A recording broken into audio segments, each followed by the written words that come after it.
Shall we turn that page into the real estate world and jump into it? Let's do that. We're going to talk about money today. Money. I love money. Money's good. Money helps you do things. It does. So. Money's fun. I like money. But let's rate the rates first. Rate the rates. Boy, howdy. So when this airs, we're going to be exactly 7 days to when the Fed announced that they're tapering their purchases of treasuries and mortgage-backed securities. Okay, so Darcy, go ahead. You want to take a stab at this? No, you go ahead and explain exactly what that means, Keith. What does that mean? So think about it this way. To me, really simple layman's terms, that means rates are going to go up. Yeah. And here's why I say that.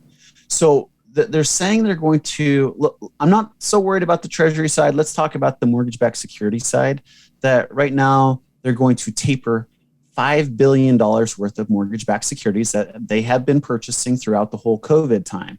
So what that means is the mortgage industry is going along, and they're doing all these loans, and then they're selling them into the secondary market, the mortgage-backed security market. And right now, the Federal Reserve has been standing at the window as their number one buyer. Like, hey, I'm here to buy those mortgage-backed securities. I love them. And so they're going to take $5 billion worth of capacity, of buyer capacity, off the table. So that buyer capacity now has to be filled by other private funding groups, right? So other REITs, other hedge funds that want to buy mortgage-backed securities. So what that will have is a very fundamental impact on rates going up. Yes. Simply speaking, the investors want more money out of it, right? Yeah. Well, the investors like, hey, I'm crushing it over here doing 9-10% rate of return, and you're going to sell me a 30-year fixed at 3%? No, I'm good. I'll pass. Right. So long story short, it will put upward pressure on rates. They will trend up over the winter months. And the Fed was very cautious that said, hey, look, we get it. We get it. If the economic engine starts to seize and we see signals that we need to get back in the pool, they're going to jump back in the pool and everything will go back to pre-taper environment, right? So we'll see how that all plays out. I think you can definitely expect over the next 2-3 months that we see a increasing rate environment and then a leveling off, I think, there towards the new year. But the future will tell where we're going. But, you know, we definitely saw it today. Today, when we're recording, is Wednesday. And we saw the market move pretty substantially after the announcement this afternoon.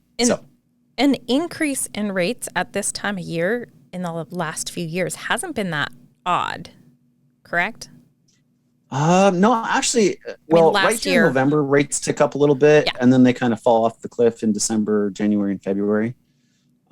So we'll see if that trend stays moving forward. I don't think so. I think we're going to jump up and taper off. And we need to reiterate, we're talking about rates going up, but in the big scheme of things, it's that much. Rates are great. Yeah.